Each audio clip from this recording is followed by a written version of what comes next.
Hello everyone. I wanted to preface this video letting you guys know I am not an expert in psychology. This topic was requested in one of my previous videos and they are a friend of mine. I haven't heard of too many people having issues with driving, but then I started thinking about it. And I know 3 different people with different levels of driving fears. This friend drives regularly, but when we would go anywhere I drove because she wasn't the best driver and she didn't enjoy it. One of the others owns a car, but she doesn't even have a license to drive it. To be fair, she got the car when she was in another relationship, and the other person was her driver. The last was an aunt of mine, and I can't remember if she ever had a license, but she didn't drive very often that I can remember. When I started to think about it, I wondered how common it is. Apparently, it is one of the more common anxieties. If you think about it, it makes sense. Anxiety can be caused by a lot of things, but the idea of driving is a little weird. You are driving a big hunk of metal that is supposed to do what you want it to do. Now here's the first thing that makes sense for people to be worried about driving. What if the car doesn't listen? The steering wheel locks, the brakes don't work, your car doesn't accelerate as fast as it usually does. All of these malfunctions could lead to a car accident. Now, for those of you who do have these thoughts, I would like to comfort you by saying they don't happen all too often in modern vehicles. There are safety regulations, and some of these problems now have safety mechanisms to make sure that they don't happen. Now, car accidents are another part of that makes sense. Accidents can vary to such a degree that if you think about it, I don't think you could predict what an accident would look like if you saw a picture of right before the impact. You have too many factors to take into account. How fast were the 2 vehicles going? At which angle was the car hit? Was one of the cars turning?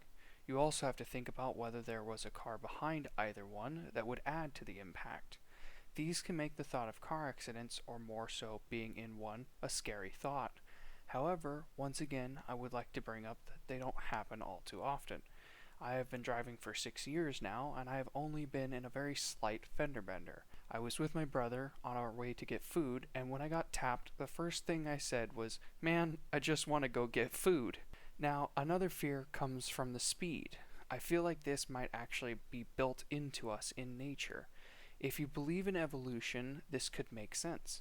We evolved with the fastest way we could move was running, and it's pretty hard to die from the speed of running.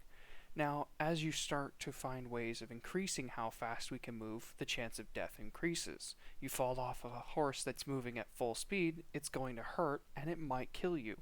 You fall out of a moving car going 60 miles an hour, and it'd be a miracle if you didn't die. So I think part of our brains are accustomed to the speed of our cars, so we don't really think about it anymore. But some people might have something in their brain that thinks, I could die at this speed, and it starts to make them scared.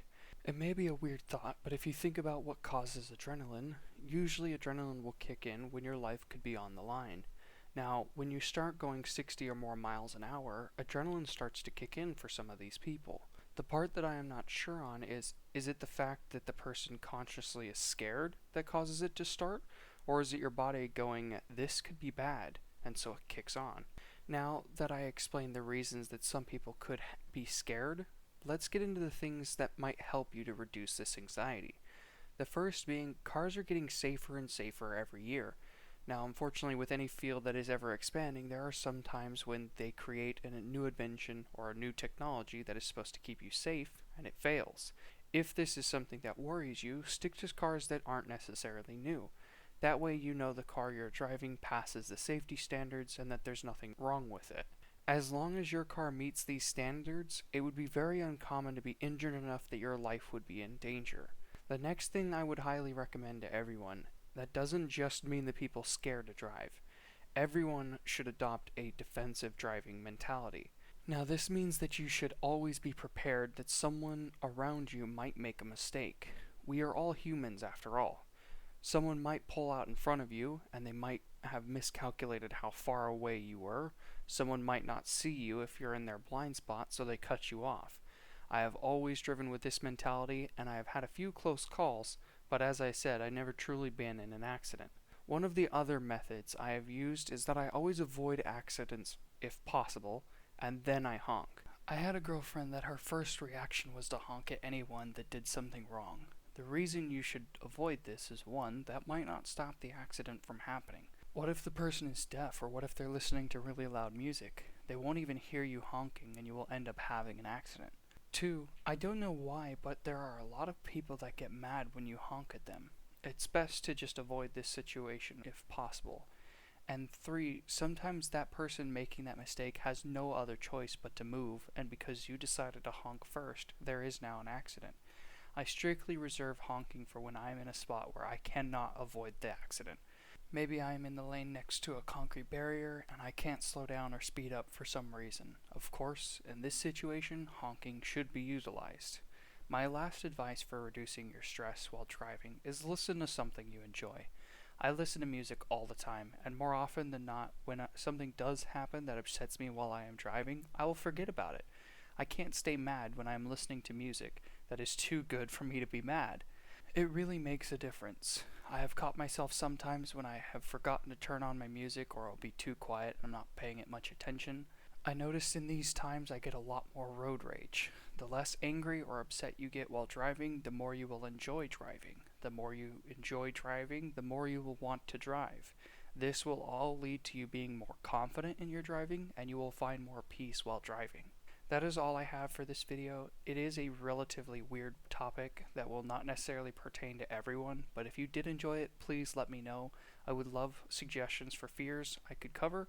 I have a few that I have planned, but I would love to cover ones that people who are listening actually have.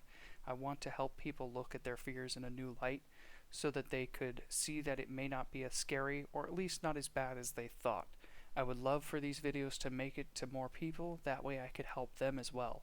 If you enjoyed this video or any of my previous ones, please subscribe. It may not seem like much or that it's not that big of a deal, but it does make a difference for me and my videos.